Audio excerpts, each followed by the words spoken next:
Mr. West? Third class, London Bridge. Single or return? Oh, it doesn't matter. Single.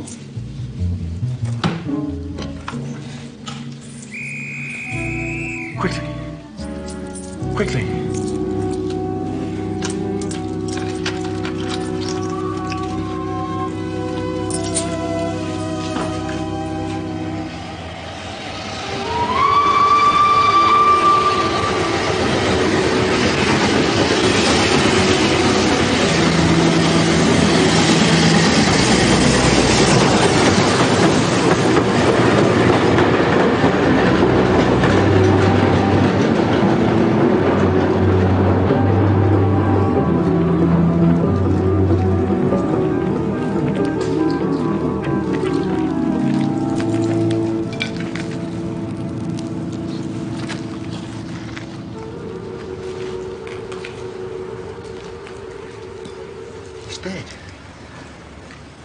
Must have fallen from the train. Yeah, look at his head. You nip back to the station, tell them what happened. I'll stay here.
It's a real pea souper. Nothing in the paper, Watson? No, there's another revolution in South America, possible war in Africa. Nothing of interest to you.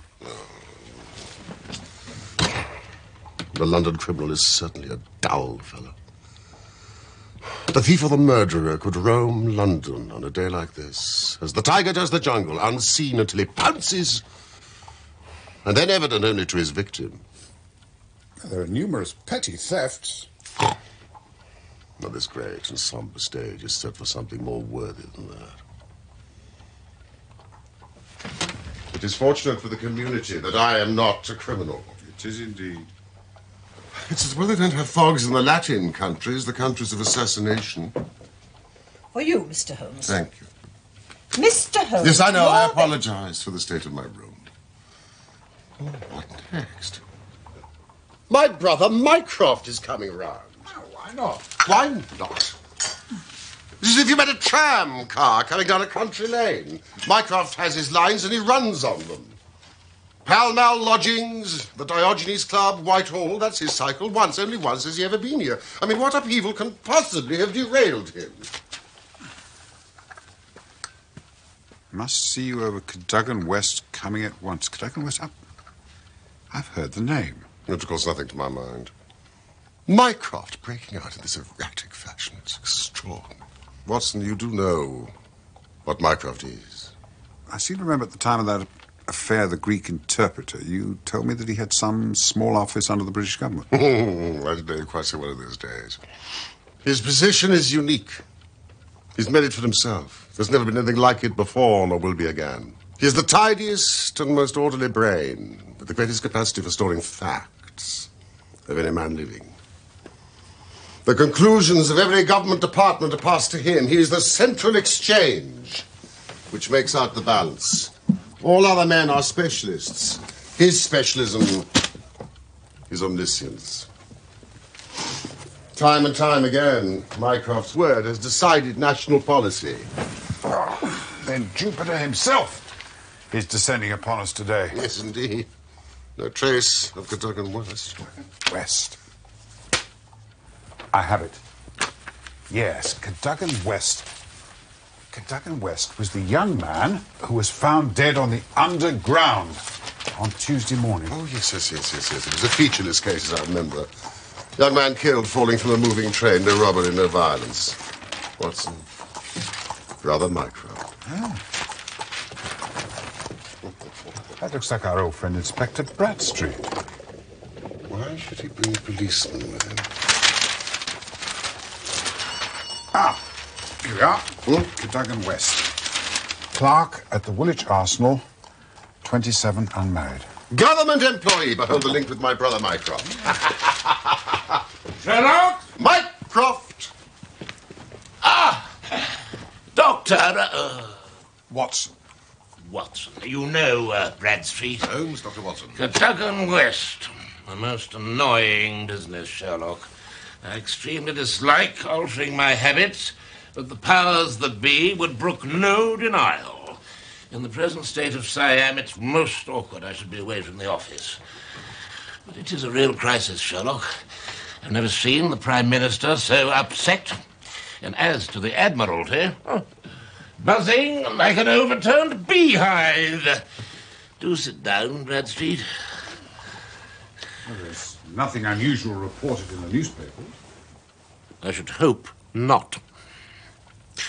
The wretched youth had the plans of the Bruce Partington submarine in his pocket.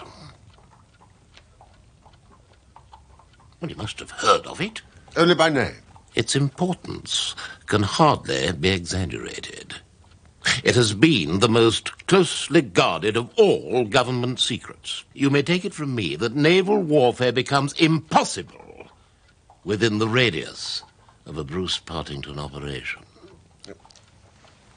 So what sort of plans are we talking about? Extremely intricate ones, Sherlock. Some 30 different patents, each one essential to the working of the whole. Where the plans normally kept? In an elaborate safe in a confidential office adjoining the arsenal at Woolwich with burglar-proof doors and windows. If the chief constructor of the Navy himself desired to consult the plans, he would have to go to Woolwich to do so. To think they should turn up in the pocket of a dead junior clerk in the heart of London is simply awful. Then you recovered the papers? No, Sherlock, no, that's the pinch. We have not. Some 10 papers were taken from Woolwich.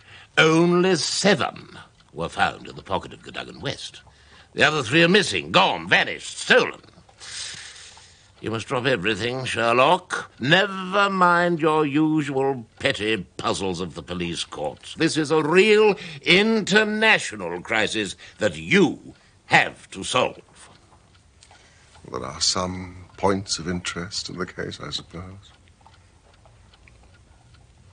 I'll be pleased to look into it. Bradstreet. Now, who held the keys to that safe? There are 2 sets of keys. Sir James Walter holds one set. He is the actual official guardian of the papers. A man grown grey in the service of the state. A favoured guest in the most exalted houses, his patriotism is above suspicion. And the other keys? Mr. Sidney Johnson, the senior clerk and draftsman. A silent, morose man, not popular, but a hard worker. His wife corroborates his account of the matter. He was at home the whole of Monday night, and the keys never left the watch chain upon which they hang. What sort of fellow was this man, West? Hot-headed, rather impetuous. His duties brought him into daily contact with the plans. Who locked them up that night? Johnson, the senior clerk. And yet they were found on the person of the junior clerk. Well, I mean, that seems final, does it not? Yes, but why would he take... If you think of any reason why he should take them up to London except to sell them. Nope. You must take that as our working hypothesis.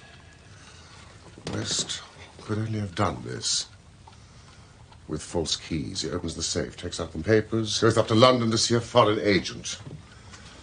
He has to have them back before morning, or the loss will be discovered. He took away 10. 7 were in his pocket. What became of the other 3? He certainly wouldn't leave them of his own free will. It all seems perfectly clear to me. As you say, Mr. Holmes, West stole the plans in order to sell them. He met the agent, but they could not agree as to a price. So West returned home again, but the agent followed him. In the train, the agent murdered him, took the more essential papers, and threw the body from the railway carriage. Now, that would explain everything, would it not? It's good. It's very good, Bradstreet. Your theory holds together. But if that is so, the case is at an end. On the one hand, the traitor is dead. On the other, the plans of the Bruce Partington submarine are presumably somewhere on the continent. I mean, what is there for me to do? To act, Sherlock. To act. All my instincts are against this explanation. And yours, too, I think. We are not brothers for nothing. Use your powers. Go to the scene. Question the people concerned. Leave no stone unturned. In all your career, you'll never have a greater chance of serving your country. If you, on your part, will be kind enough to send me a complete list of foreign spies and international agents known to be in England, and their full address. Either we, on our part, can begin our investigation by a visit to Aldgate Station. Let's... Watson! Mrs. Hudson! Good evening!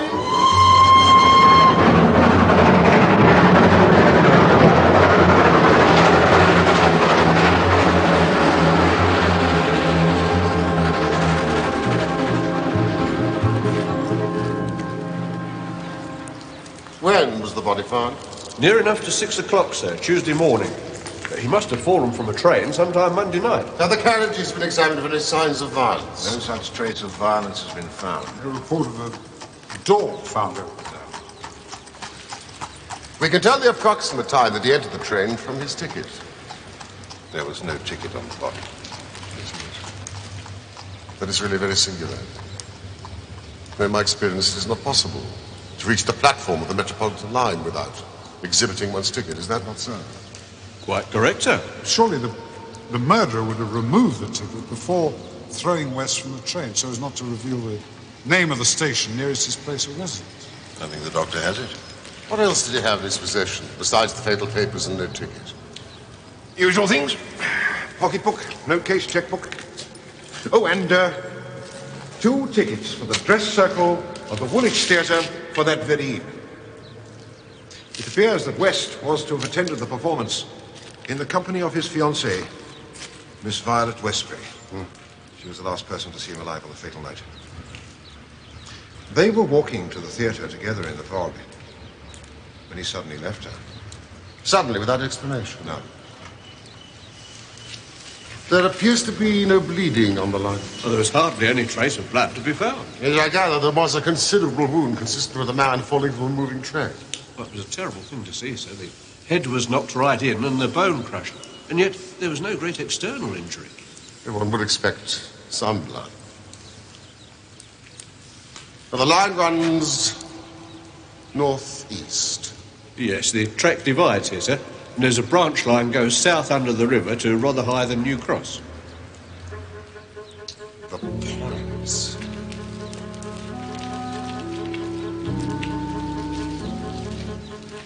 The points. I suppose there are no great number of points in a system such as this. There are very few, sir. Points. And a curve. Oh, by Jove. If it were only so. What is it? Holmes, do you have a clue? No, it's an idea, Bradstreet. An indication. But the case certainly grows in interest. It's unique. Perfectly unique. And yet, why not?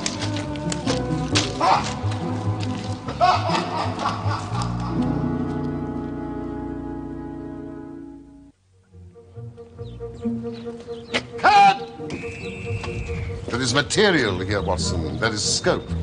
I was dull, indeed, not to see its possibilities. Now I confess it's dark to me. And to me also.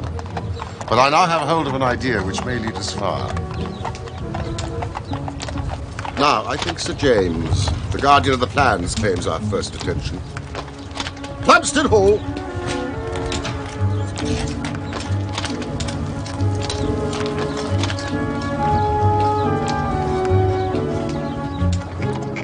Well, Holmes? your idea. Oh, yes. The man West was killed not by falling or being thrown from a moving train. He met his death elsewhere, and his body was on the roof of the carriage. On the roof? Well, consider the facts. Is it a coincidence that the body was found in the very place where the train breaks and sways as it comes round on the points? The sudden slowing would affect no object inside the carriage, but an object such as a body on the roof. And there's a question of the blood. Of course, there was no bleeding on the line if the body bled elsewhere. Each fact is suggestive in itself. Together they have a cumulative force. Yes, and the ticket, too. That would explain the absence of the ticket. Watson, it all fits together.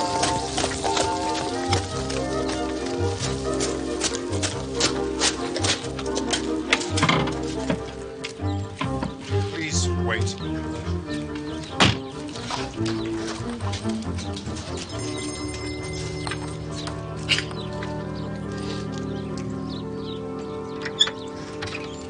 Come in, please, gentlemen. We were expecting you.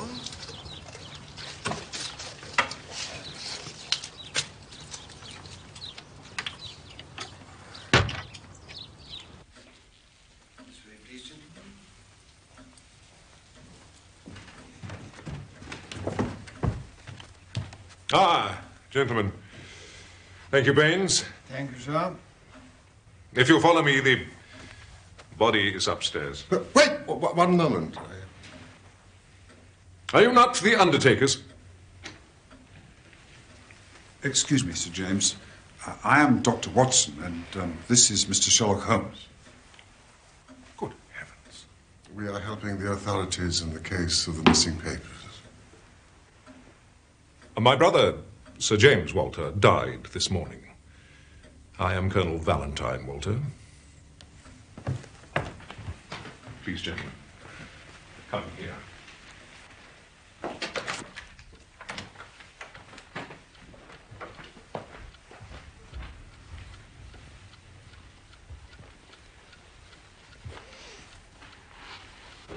We are very sorry, sir.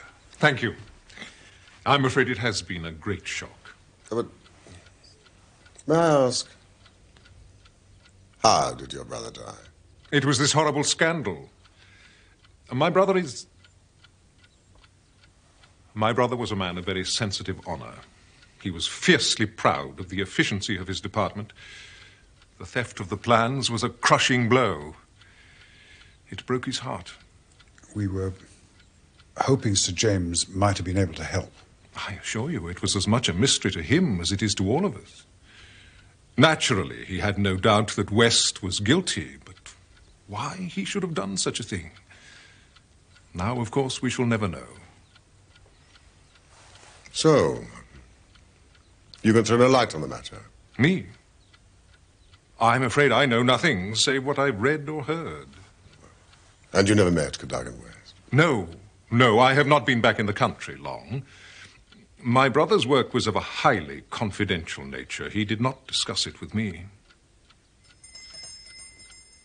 Gentlemen, I do not wish to seem discourteous, but we are much disturbed at present. I must ask you to hasten this interview to an end. Of course. We're so sorry to have caused you so much trouble.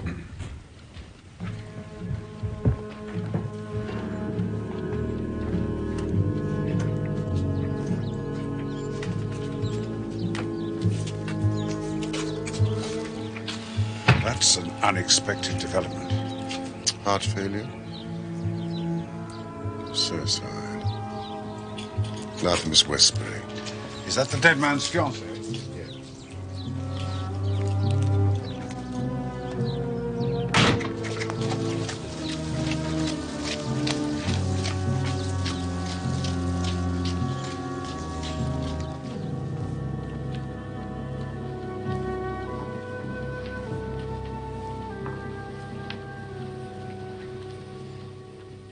I cannot explain it, Mr. Holmes. I haven't closed my eyes since the tragedy. Thinking and thinking and thinking what the true meaning of it can be. Do sit down.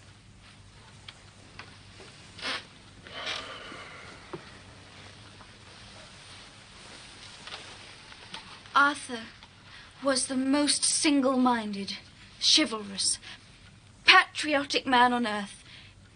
He would have cut off his right hand rather than sell a state secret confided to his keeping. It's absurd, impossible, preposterous to anyone who knew him. No. The facts, Miss Westbury. Was he in want of money? No. His needs were very simple, and his salary was sufficient. He'd saved a few hundreds, and we were to marry at the new year. Was there any sign of mental excitement? Come, Miss Westbury. Be absolutely frank with us.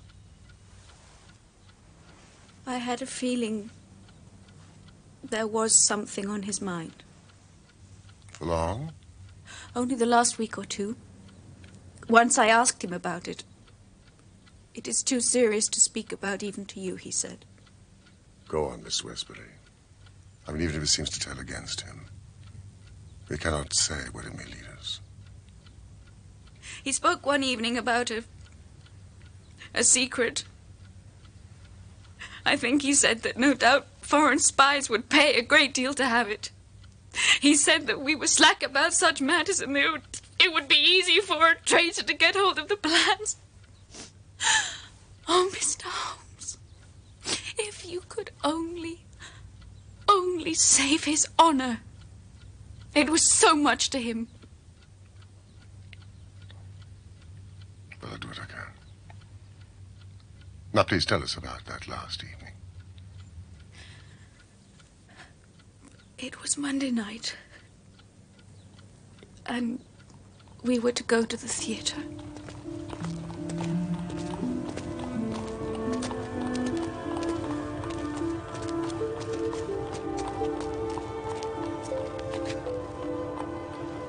Violet, I'm afraid I've got to leave you. Leave me? It's very, very important. I'm sorry. You'd better go home. Go home immediately, please.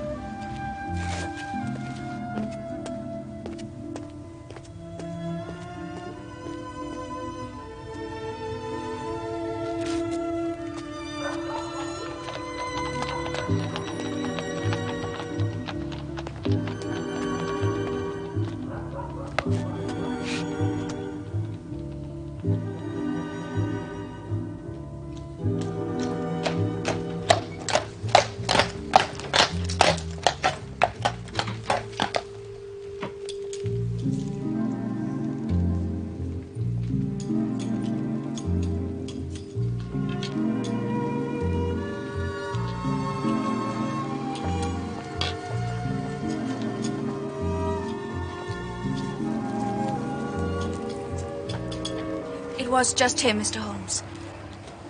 And he disappeared without any explanation? Yes. You are sure this is the exact spot? Yes. We often used to meet here when we were courting. You see, that's the building where he used to work. Ah. That was the last time I saw him. Well, Watson, would you be so kind as to take Miss Westbury home in the car?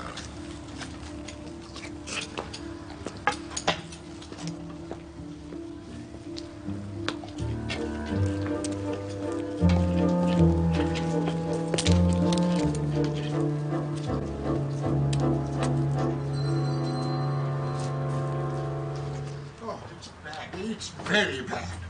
Of course, Mr. Jones. The whole place is disorganized. West dead. Now the chief dead. Our papers stolen. And yet, when I closed this office on Monday evening, we were as efficient as any in the service. At what hour was the office closed on Monday? At 5. Did you close it? I'm always the last man out. Is there no night watchman to the building? There is, but he has other departments to look after as well. He's an old soldier, a most trustworthy man. He didn't see anything that evening. Thank you.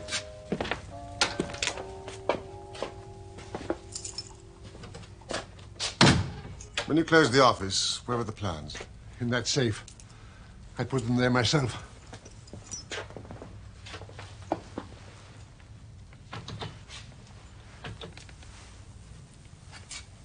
If Cadogan West wished to enter the office after hours, he would need 3 keys within art before he could reach these papers. Yes. Key to the outer door, key to the office, the key of the safe.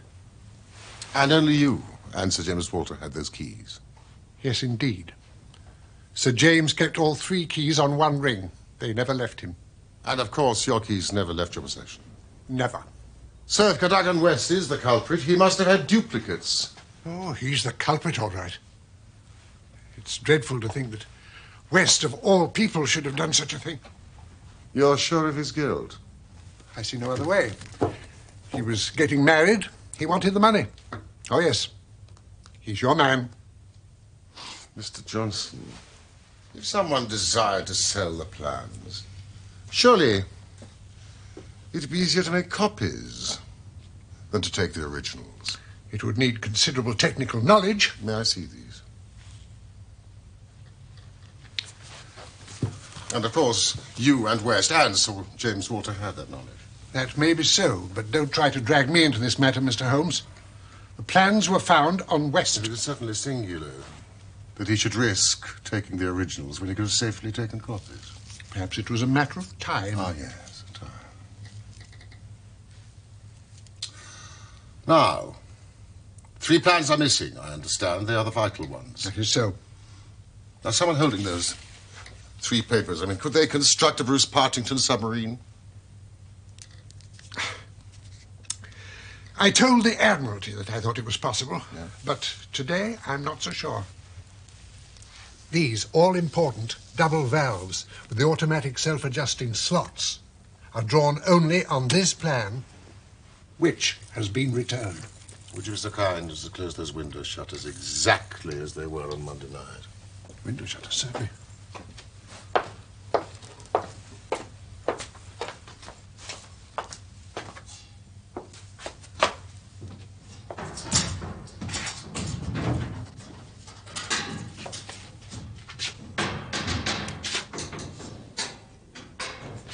Thank you so much.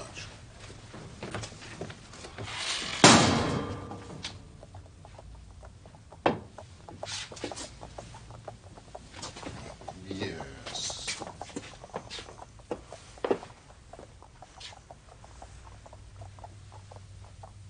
No, I think I'll take a little stroll outside. Oh, please don't trouble yourself. I can find my own way.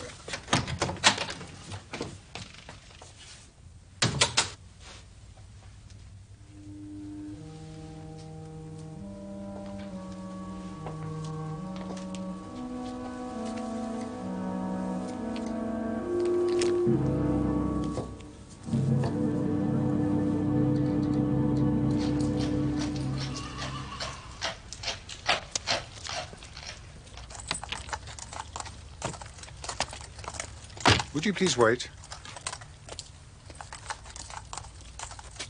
Holmes? Watson.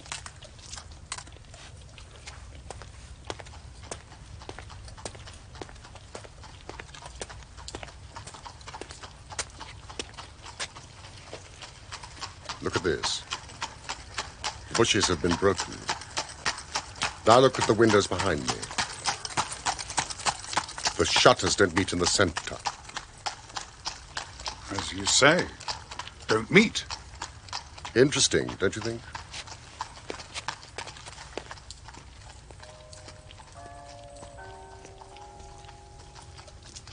$8.15 to London Bridge. Yes, that was it, I'm sure of it. You definitely recognized him as Cadogan West? Oh, yes, definitely. I knew him well, sir. He was an old acquaintance. Hardly a week went by that we didn't pass a time of day together. It's hard to believe, isn't it? Yeah, I was saying to the wife only on Sunday night. No, I'm a liar, it was Saturday. I said, there's no safer railway than the London Metropolitan. Did Mr. West seem to be following anyone? Not that I saw, Mr. Holmes. But then I don't see everything. There was really thick fog that night. But one thing I will say. Mr. West wasn't his usual self. He was nervous, excited. I tell you, this gentleman, his hand was shaking so bad, I even had to help him pick up his change. Well, I mean, that speaks for itself, doesn't it? Now, Our train. Forgive us. Come, Watson.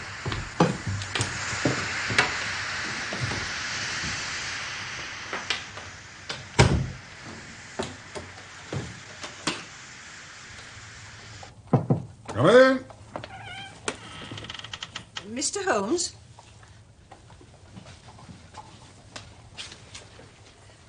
Mr. Holmes? Yes. Whilst you were away, a message came for you from the government. From the government? An official gentleman in a special carriage. He said I wasn't to let this out of my sight until I placed it into your own hands. Mrs. Hudson, you are a most faithful watchdog. Oh. That's my brother Mycroft. He writes like a drunken crab. You'd better read it. Doctors are more used to hieroglyphics than normal human beings. Oh, can't read the first bit. Something about small fry and very big affair. Ah, here we are. Only men worth considering. Adolf Meyer. 13 Great George Street. Doubt it's him. Not his style. Oh, Mrs. Hudson! Louis La Rothiere. Camden Mansions, Notting Hill. And that's another old friend, Mrs. Hudson. You're hideously in the way. I'm sorry, sir, but I only have one pair of hats. Please disappear. Right, Watson. Ah, Hugo Oberstein, 13 Caulfield Gardens, Kensington. Known to be in town on Monday, now reported to have left. The Cabinet awaits your final report with the utmost anxiety. The whole force of the state is at your back if you should need it. Mycroft. All the Queen's horses and all the Queen's men cannot avail us in this matter.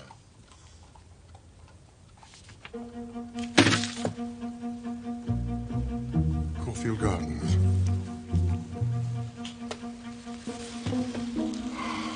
Well, well. What have you found? Things are turning a little in our direction. You know, I really believe that we're going to bring it off after all.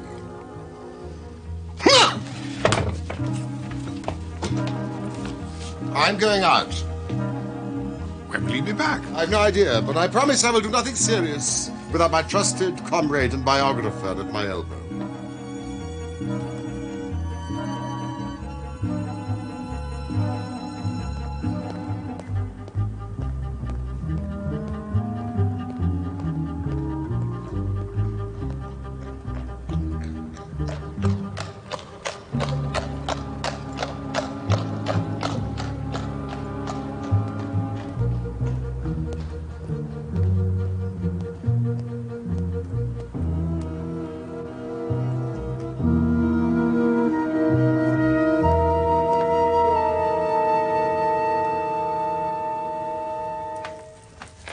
Meet him in a restaurant off the Gloucester Road. I just hope you'll be careful, that's all.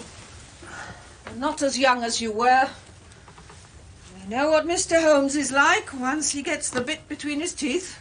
I do indeed. Good night, Mrs. Hudson. Night, Doctor.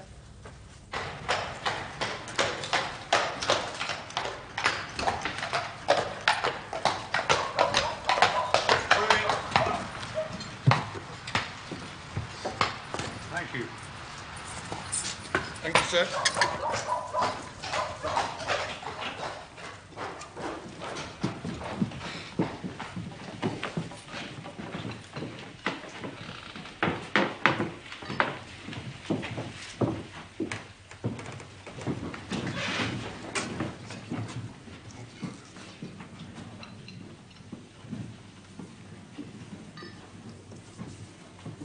Have you the tools? Maybe we've had something to eat? Yes, indeed. Then have a coffee and a curacao. Signor Galdini! Another coffee and a curacao, please, for my friend. Try one of the proprietor's cigars. They're nothing like as poisonous as one would expect. Oh, thank you. Now, for our plan of action. It is evident to you, Watson, that the body was placed on the roof of the carriage. Or dropped from a bridge. No, that's impossible. Placed. The carriage roofs are rounded with no rails. How could he be placed there? In some areas, the London Underground runs clear of tunnels and past the backs of houses. When I found that a leading international agent lived in just such a house, I was so pleased that you were a little astonished at my sudden frivolity. Hugo Oberstein, 13 Caulfield Gardens, of course. Exactly. I was able to satisfy myself that not only do the backstair windows open onto the line, but that owing to the intersection of the Richmond and Wimbledon lines with the Circle line near Gloucester Road Station, the trains are frequently held motionless at that very spot. But that's splendid. You've got it. The house appears to be unoccupied. Oberstein obviously having gone abroad to dispose of his booty. He has no reason to fear a warrant. And a spot of amateur burglary would never occur to him. But that is precisely what we are about to do. Well, why? Why? For what purpose? We cannot tell what correspondence may be there. No, I don't like it, Holmes. You can keep watch. I'll do the criminal part. This is no time to stick at trifles. Think of the Admiralty. Think of the Cabinet. Think of the exalted person herself who waits for news. We're bound to go.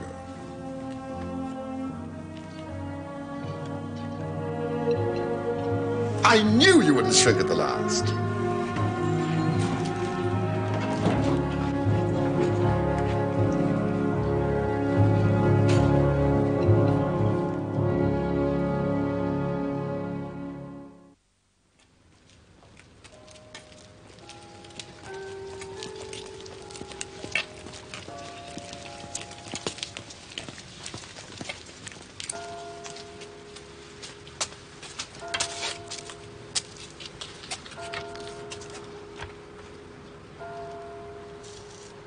Serious proposition, locked and bolted. We may do better in the area.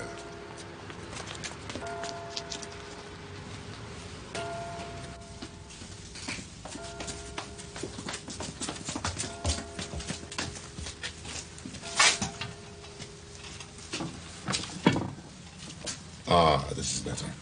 Jimmy.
Don't touch us. Look where they rested the body.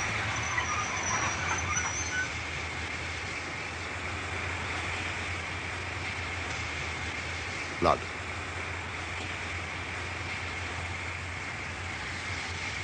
Blood again.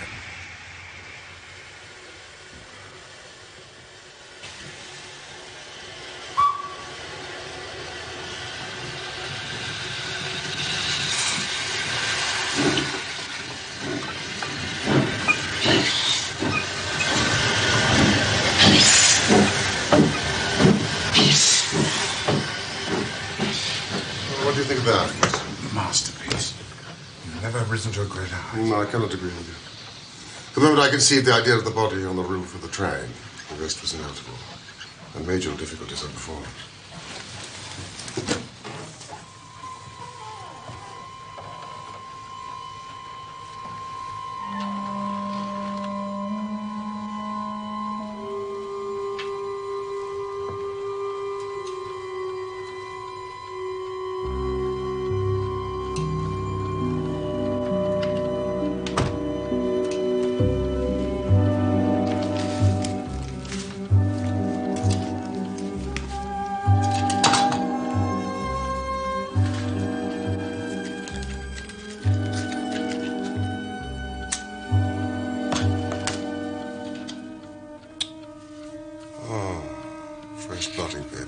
fellow. He's covered his tracks.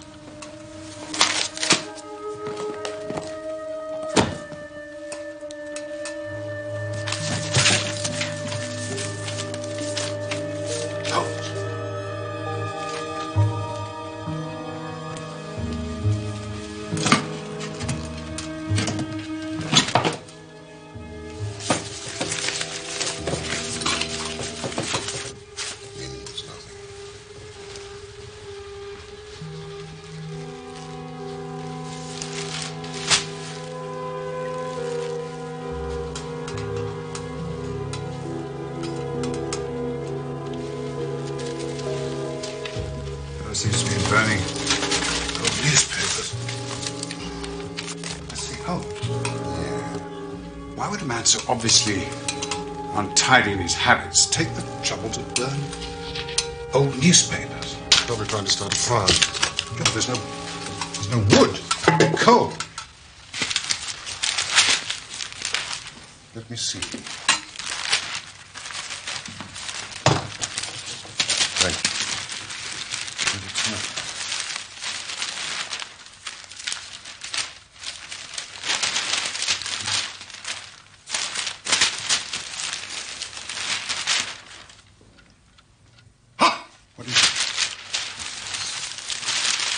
Well done, well done indeed. I think we have our man. Would you look in the agony column of the 2 remaining copies of the Daily Telegraph, and I think you will find a message from someone calling himself Pierrot. Pierrot. Ah, here we are. Hope to hear sooner. Terms agreed, but must have full report. Matter presses, signed Pierrot. And the last.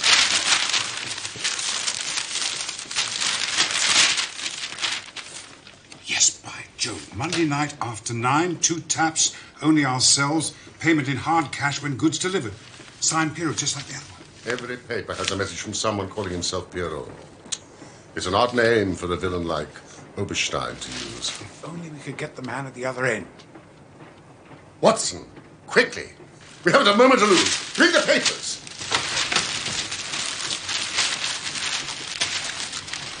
Where are we going? The offices of the Daily Telegraph. We've just time.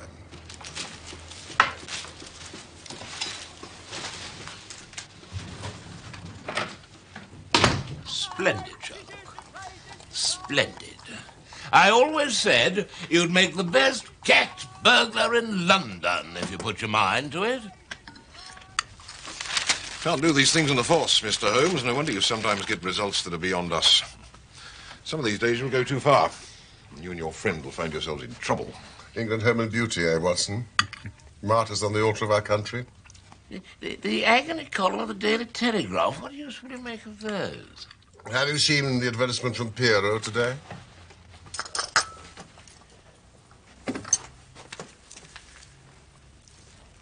Tonight, same hour, same place, 2 taps, most vitally important, your own safety at stake. Signed Pierrot. By George, if he answers that, we've got him.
You can write me down as an ass, Watson. This is not the bird I was expecting.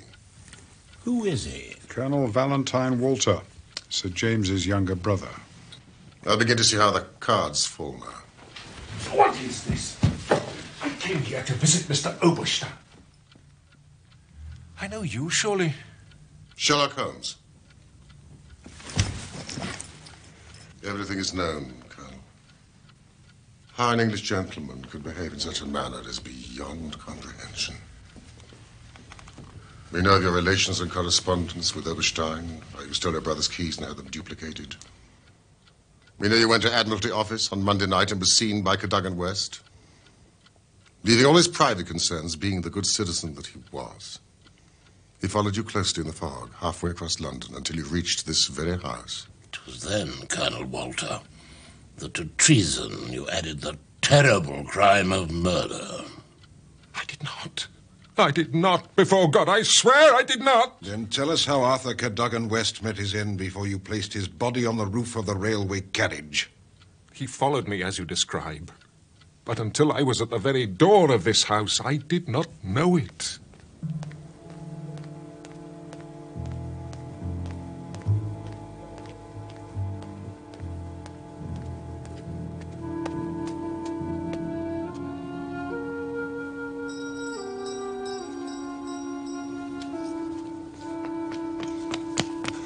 What are you going to do with those papers?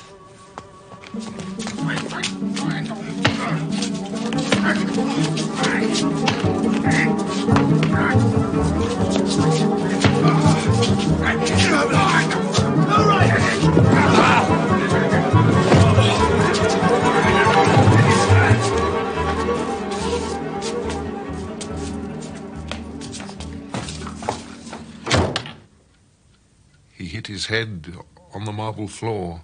He was dead in a matter of minutes. It was Oberstein's idea to stuff the less important plans in West's pocket and put him on the roof of the train.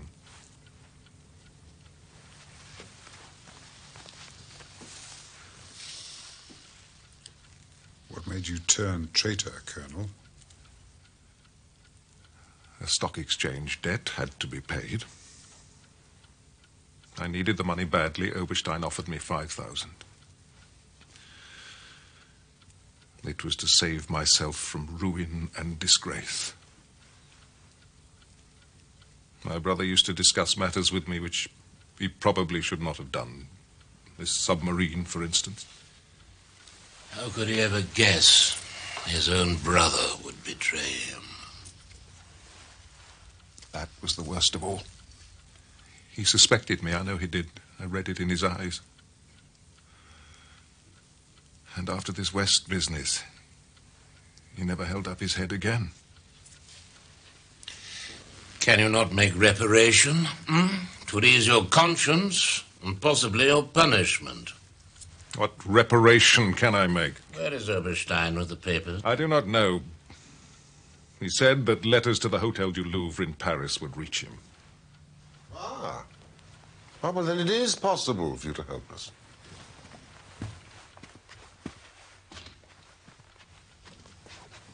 Come and sit down and write to my dictation.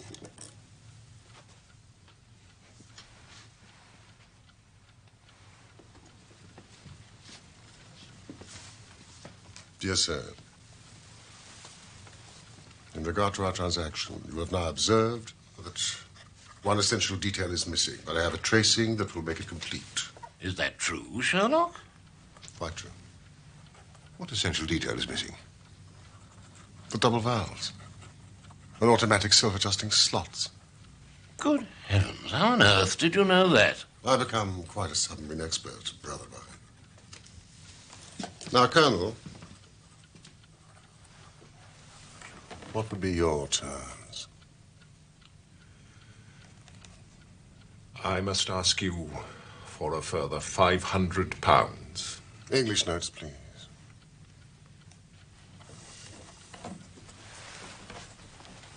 I shall expect to meet you.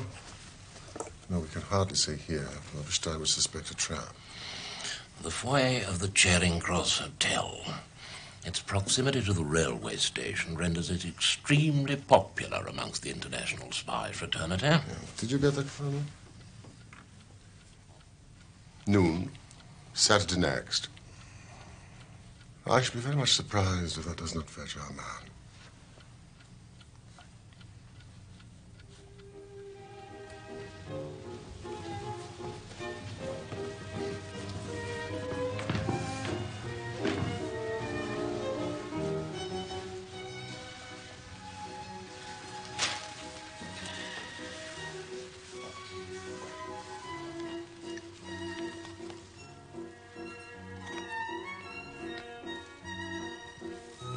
That's our man.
Splendid, Bradstreet.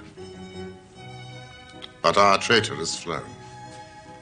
Well, I'll be damned, the cheek of the fella. Don't worry, gentlemen. I'm keeping him on a long lead.